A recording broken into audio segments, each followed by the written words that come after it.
Chapter 8. Hermione and Ron are aghast.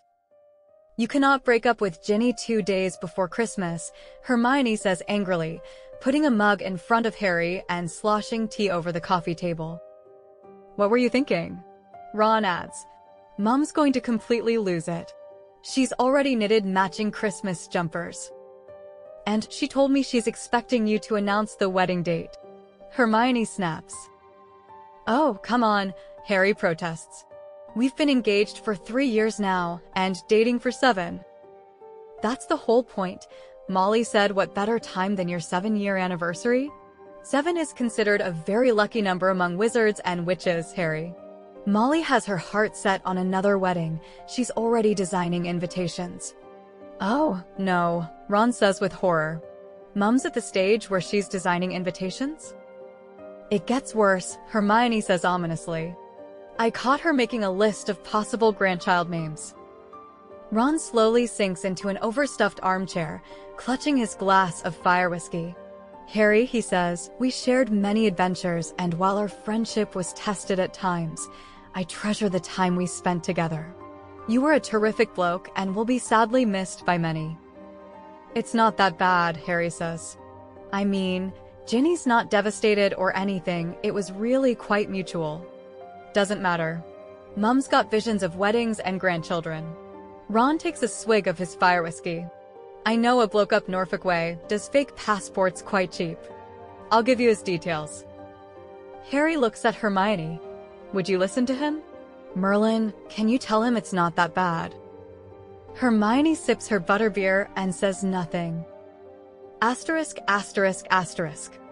Harry sits in Ron's old bedroom, poking miserably at a Christmas pudding. The pudding giggles and runs away. He sighs and looks up as Ron and Hermione come through the doorway. "Is it over?" "Not yet. Mum's on her 5th sherry now." "The good news is," Hermione says anxiously, "she's stopped shouting." "Yeah, now she's crying into the mince pies. Can't make out much, but apparently Celeste was always on her top girls' names list." Harry's indignant. "Get out, I wouldn't call a kid Celeste anyway." "Yeah, Percy said it was a terrible name too." Then they all started arguing and George turned Percy's ears into turnips and Bill couldn't stop laughing, so Percy called him a long-haired pillock and Ron winces as there's a thump from downstairs followed by laughter and, moments later, an outraged squeal. "Well, every family has little arguments at Christmas," Hermione says with determination, appending a small bag of sweets and pastry treats. "No reason why we can't enjoy the festivities still." Harry reaches for a gingerbread newt and bites a foot off. The newt looks displeased. "Still got the contact details of that Norfolk bloke," Ron says. Despite it all, Harry can't help but smile. Asterisk, asterisk, asterisk. It's a reprieve, at least, and he's always grateful for Hermione and Ron granting him these moments, fleeting scenes of amusement and light smiles, a chance to surface for air. Because all day, he's still thinking of the look of agony on Draco's face as he disappeared again. As if a crucio had just been cast on him. And he doesn't feel like he should be here, celebrating with friends and family, unwrapping gifts and eating sweets while, somewhere in the world, Draco is drifting alone and, in all probability, seriously hurt or exhausted. Hermione catches him deep in thought a few times and frowns at him, and Ron takes him aside. "Remember what they said in Auror training? You can't spend all your time thinking about the case or you're going to burn out, and then you won't be able to help anyone." So Harry does his best to enjoy the day and, in the evening, he flees to the apartment. Ginny, left behind due to an apparently very absorbing conversation with Fleur, will no doubt return soon as well. For now, the apartment is completely dark save for the small Christmas tree. It's still sitting on the end of the counter, dusted in tiny lights. Draco is standing beside it, the faint glow of the light dancing over his face like clouds drifting across the sky. Behind him, through the windows, Harry can see the London night illuminated. There's the lines of trains, moving slowly from station to station. High above, the crescent moon is struggling through the misty winter night. "You're here," Harry says slowly, testing the words just to see if they'll fall and shatter. Draco looks at him. He looks terrible, Harry thinks. Thin and exhausted. Shadows beneath his eyes. Clearly, these efforts to appear are taking their toll. Going away is easy. Coming home is hard. Draco opens his mouth and speaks, but the words are silent. Harry bites his lip. "I can't hear you," he says quietly, and Draco stops speaking. His shoulders slump slightly. He walks towards Harry, and the moonlight filters through him like he's no more substantial than water, and Harry realizes that Draco is struggling just to exist here. Whatever is left of his strength is not enough to speak, not enough to appear solid. He's like a ghost. When he's just a few steps away from Harry, he reaches out, and Harry responds without thinking, outstretching his own hand. His fingers grasp at nothing. Draco fades completely. Outside, in the streets below, someone is whistling again. Blow the wind southerly, southerly, southerly. Asterisk, asterisk, asterisk. Boxing Day. The city will be crowded with shoppers, fashionable couples sashaying along the luxury labels of Bond Street, young families and bargain hunters caught up in the masses at Westfield. Harry stands on the balcony, watching the people hurry below. Earlier in the day, the streets were eerily empty, but now, in the last remaining hour of daylight, people are beginning to trickle home from their trips. "Close the door," Ginny says. "It's freezing out there." She stands in the middle of the kitchen, wearing jeans and her latest Christmas jumper. Her hair is unbrushed, and Harry finds it reassuring somehow. It's easier to talk to Ginny when she's like this, instead of dressed in her full Quidditch uniform, dashing away to a debriefing or another practice. She wears her uniform like other people wear armor. Harry steps inside and closes the door. They say it might snow next week, although it rarely snows in London. This city moves and breathes like an enormous beast, breathing in the lives of 8 million people and turning snow to sleet with the sheer heat of life contained within. Ginny paces around the kitchen, then puts the kettle on. "Do you think," she says at last, "we could fix this?" Harry puts his hands in his pockets. The Renault's keycard nudges against his fingers, and there's something reassuring about the cool, smooth plastic. "No." Ginny looks away. "I thought we could," she says, "until the morning after, when I left for Quidditch practice. We'd just broken up, and I still got up and went to practice. And I realized that it's because to me, practice is more important than trying to fix this. My career is my first priority." She looks up at him, and it feels like they're being honest with each other for the first time in ages, and Harry's suddenly so sick of wearing masks and reciting from scripts someone else wrote, and so he speaks the truth. The thought that he's kept hidden for so long during the last year of their relationship. "Sometimes, I think all we have in common is the war. We were so different back then, and I didn't know if either of us would live to see the end. It was easy to fall in love. And then, later on, when we became ordinary people, our old selves faded quietly away." He wonders if he spoke the truth too directly, but Ginny doesn't seem offended. She tilts her head, thinking. "I never thought about it that way," she says slowly. "I suppose you're right. Falling in love is easy. Falling out of love, you don't notice until it's too late. Going away is easy. Coming home is hard." They finish their tea in silence. Then Ginny says she's meeting up with Wanda, the team seeker and her best friend. "Telling her about us?" Harry asks, and Ginny nods. "I just want to talk to someone. Besides you," she adds, and then she winces. "Oh, I didn't mean like that. It's all right. I understand." Harry hesitates. "I've got to talk to someone too.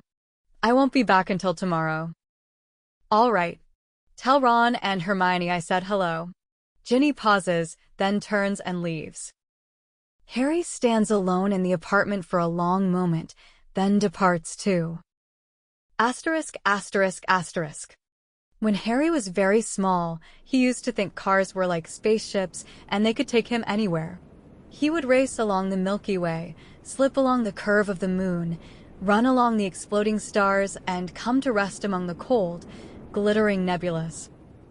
The universe never ends. He drives on, following the winding roads and highways until they feel like an infinite loop, a Mobius strip of rain-dark asphalt and winter bare fields. It takes him 6.5 hours to reach Helston.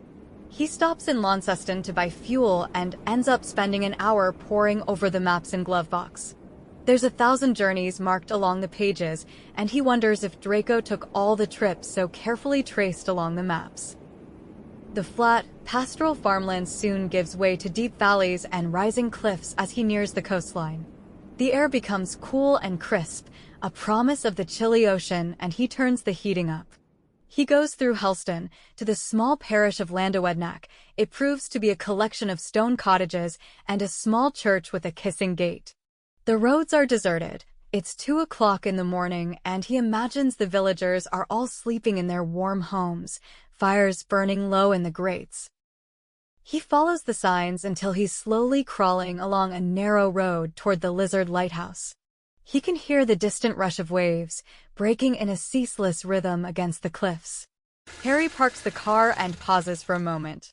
It's in the heart of winter, and he's in the middle of nowhere at 2 a.m., listening for the sound of a wave breaking, listening for the sound of another human voice. Listening to the wind blow southerly, from the edge of mainland Britain, listening to it whistle through the cracks in the rocks and the secret hollows and coves along the coast. He opens the car door and steps out. The wind is fierce now, nipping at his face, lashing at his hair, snapping at his clothes. He holds his wand aloft and whispers, "Lumos." A soft blue glow lights the path before him. There's a sign saying Southwest Coastal Walk, and he follows the pointing arrow. The wild winter sea is a roar now, and the wind is strong and bitterly cold, sweeping straight along the Celtic Sea and licking the crests of the waves before bringing a salted sting to Harry's skin. Even with the wand light, the path is treacherous in the wet weather and dark night, and Harry nearly falls a few times. If Draco's here, surely he's laughing. The sound of the sea grows ever closer. The wind is unrelenting now, catching a hold of Harry's clothes and yanking like a demanding child. It reddens his face with sharp slaps of sea air. At last, Harry's reached the edge of a cliff. The dark waves churn around the rocks below, the sea foam the same color as a stormy December sky. Somewhere out there, in the inky black horizon, the light of a ship winks as it cuts through the ocean. Harry edges closer to the cliff.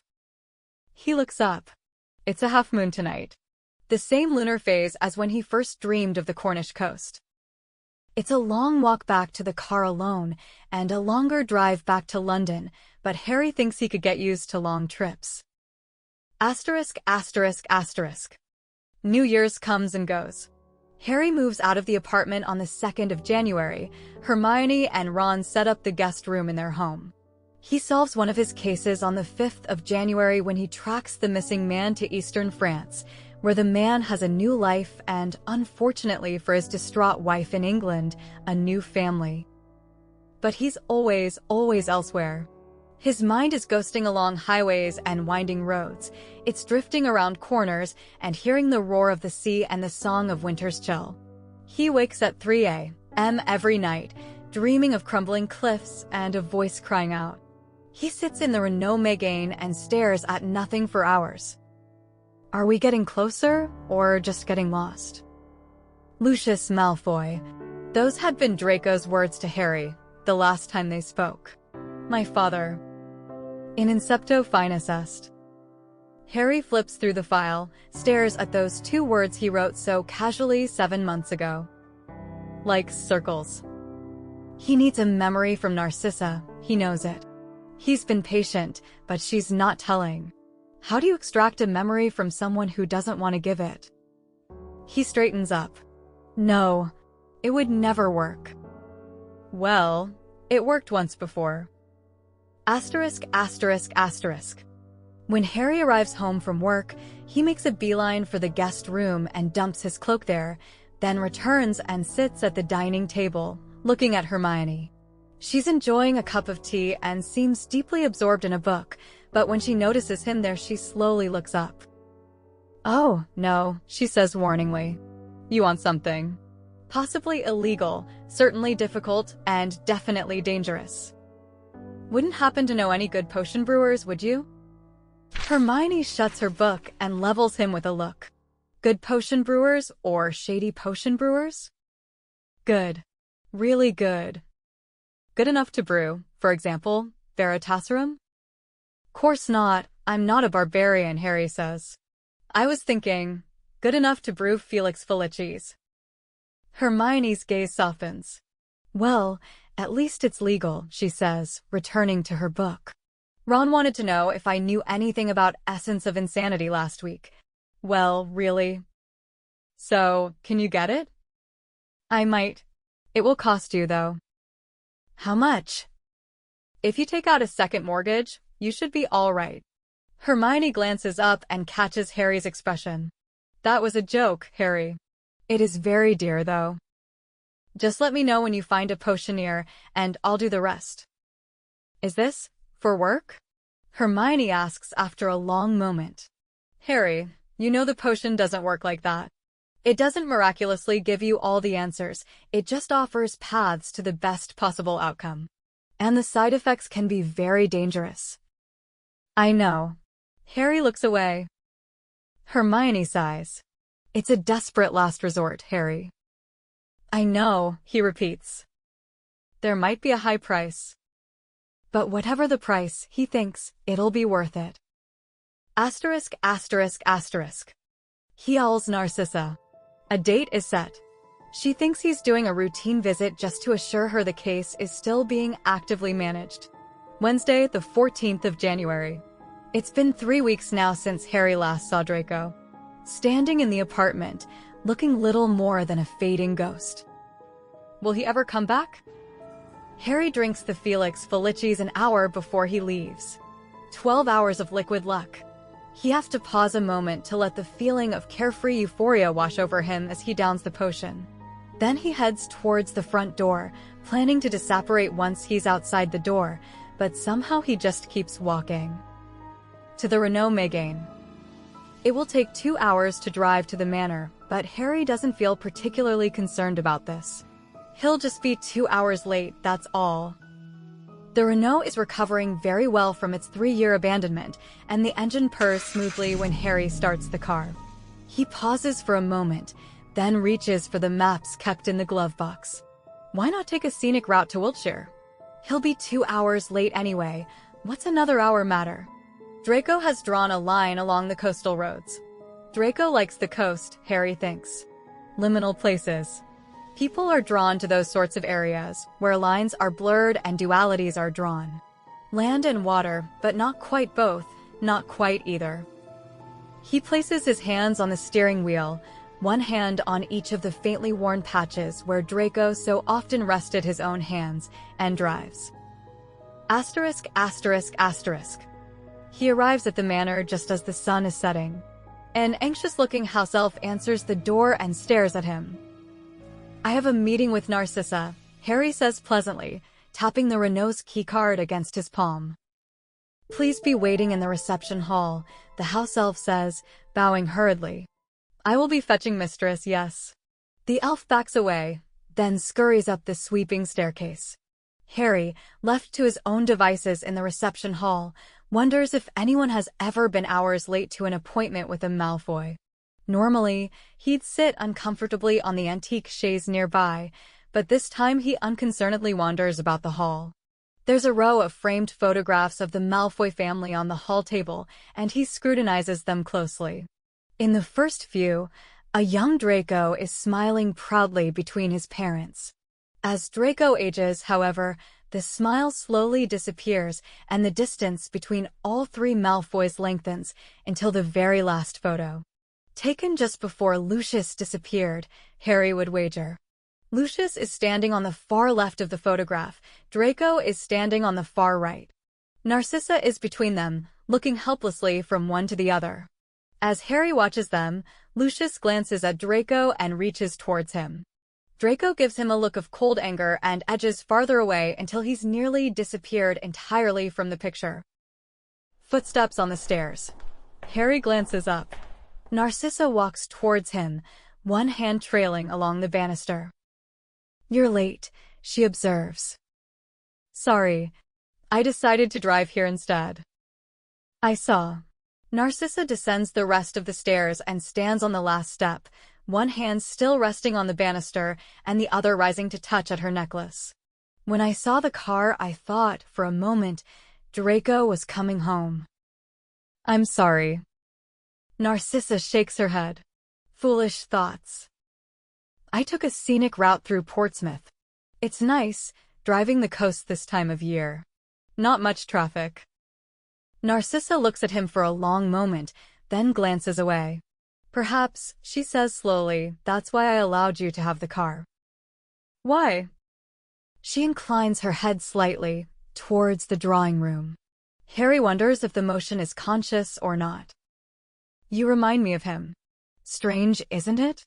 But I think Draco would have liked to see his car being driven by someone who—" She trails off and moves away, perhaps to call a house elf, but Harry quickly intervenes. "Someone who likes driving too? Someone who takes the scenic routes." Harry smiles. "I went to Cornwall. Tracing Draco's last journey. Have you ever seen the southernmost point of the British mainland?" Narcissa gazes at him for a long moment, then clears her throat. As if responding to an unspoken command, the anxious-looking house elf reappears by her side. "Refreshments," Narcissa says, and the house elf bows low before vanishing again. Narcissa sweeps away, leaving Harry to follow until they enter a formal sitting room. Harry looks around the room. There's plenty of places to sit, but he opts to walk over to the window. Narcissa is silent, but Harry doesn't feel the need to speak. He waits, staring out over the manor grounds until the house elf appears again. He doesn't turn from the view, waiting as he hears the clink of glasses and the fading footsteps of the house elf. "Draco would be furious to hear me speak of it," Narcissa says. The sun is nearly set, and he can see her reflection in the dark window.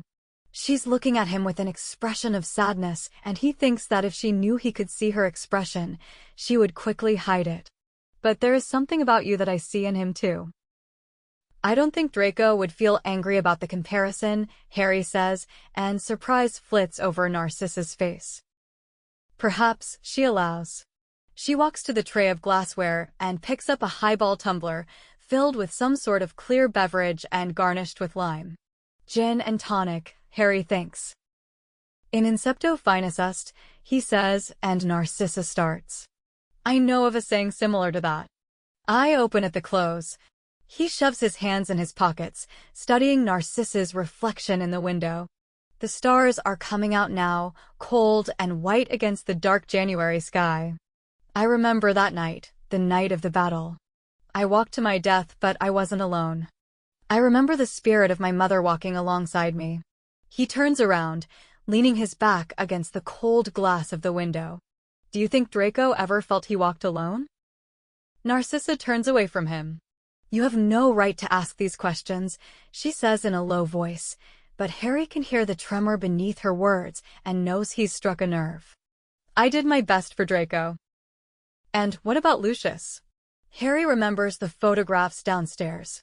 By the time he disappeared, I'd wager Draco barely spoke to him. Narcissa takes a long sip of the gin and tonic, and she seems inclined to rebuke Harry for speaking of such personal matters. However, she catches sight of the Renault keycard in Harry's hand and seems to change her mind. "They argued," she says at last. "Draco always adored his father and used to listen to every word. I think it was very difficult for Lucius to have Draco suddenly withdraw. I think Lucius expected everything to be the same after the war, but after the battle, Draco wouldn't talk to us. There was just so much distance, and it felt like Draco was so close to just leaving completely. Lucius took it badly. He told Draco to pull himself together. I'm afraid he became quite angry with Draco. But the angrier he became, the more Draco retreated. Until Harry prompts and Narcissa looks away. "I'll give you the memory," she says at last. "If only because, for a moment, I thought it was Draco returning tonight when I saw that car. And you gave me that one moment, if nothing else, so I'll give you the memory." And, lifting a wand to her forehead, she lets wisps of silver drift in the air. Possibly, Harry thinks, the final piece of the puzzle. Asterisk, asterisk, asterisk. He leaves the manor soon after, retracing the same route. The vial is heavy in his pocket, and it's a long drive back to Ron and Hermione's house. Hermione answers the door, a mug of tea in one hand. "I need a pensieve," he tells her. She yawns, looking unsurprised. In Ron's study. He uses it for work. "I'll need to destroy the memory afterwards." "All right." He appreciates her lack of questions, or perhaps she's too absorbed in her work. She soon retreats to a pile of books in the sitting room, and Harry makes his way to Ron's study. The study has a slight chill to it, for the warming charms, concentrated around the busier parts of the house, are less effective here.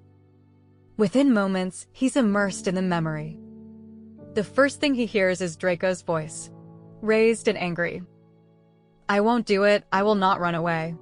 The surroundings construct themselves around Harry. He's standing in a hallway, most likely in the manor. Narcissa is beside him, listening intently, eavesdropping, he realizes. The raised voices are drifting from a room just across from them, the door slightly ajar. "You're being very ungrateful, Draco," Lucius is saying angrily. "I have spent quite an amount of money preparing the estate in Crete." Draco laughs bitterly. "I'm sure you have." "You are being very obstinate," Lucius snaps. "This is an opportunity, Draco. Stay here if you wish, hiding in the manor, where those who will seek revenge cannot harm you, and when you are tired of that caged existence, I will contact the appropriate people and organize your journey to Crete. I am doing this to protect you and your mother. If you want to protect your family, father, I suggest investing in a time-turner and reconsidering some key choices you made 12 years ago. And you made some choices of your own, as I recall." Narcissa flinches. "I was 16, Draco says, fury coursing through his voice. "Old enough to show some responsibility for your own actions, Draco.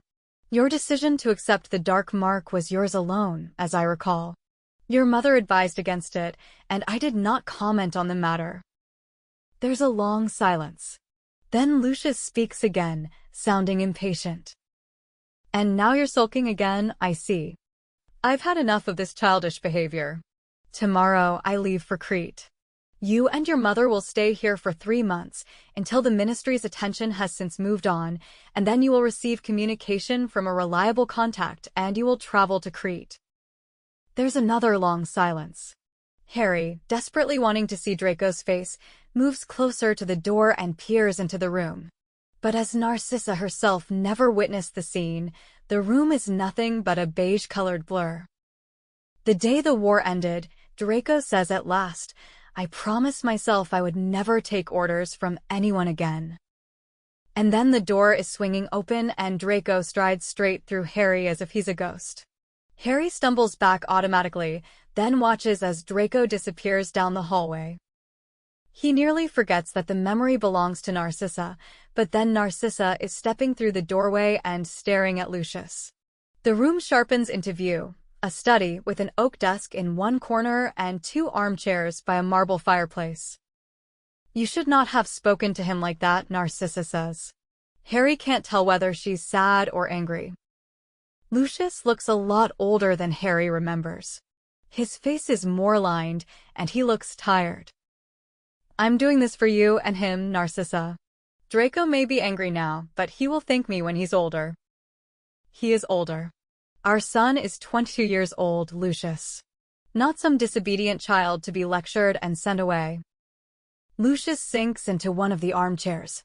"You were always better at dealing with his moods." "His moods?" "Lucius, he has been in a war." "As have we all," Lucius says sharply. After a long moment, he looks away. I cannot afford any errors. In 3 months, make sure Draco comes to Crete with you. Narcissa studies her husband. Unfortunately, she says, Draco is his own person. We no longer control his choices. Lucius says nothing. Narcissa turns and leaves, and the memory fades. Harry surfaces from the pensive and decides to drive. Somewhere. Anywhere. He doesn't know why, but the Felix Felicis, fading from his body, but still there, seems to know. So he allows the potion to control his decisions. He stands and walks out to the car, the gravel crunching under his feet. He touches a hand to the chilly handle and pulls the car door open, then slides into the driver's seat and rests his hands on the wheel. We could go anywhere, he says quietly. There's no response, only silence, but he expected that. He starts the engine. Thanks for listening. If you enjoyed this chapter, please hit the subscribe button and ring the bell to stay updated with more audiobooks. Happy listening!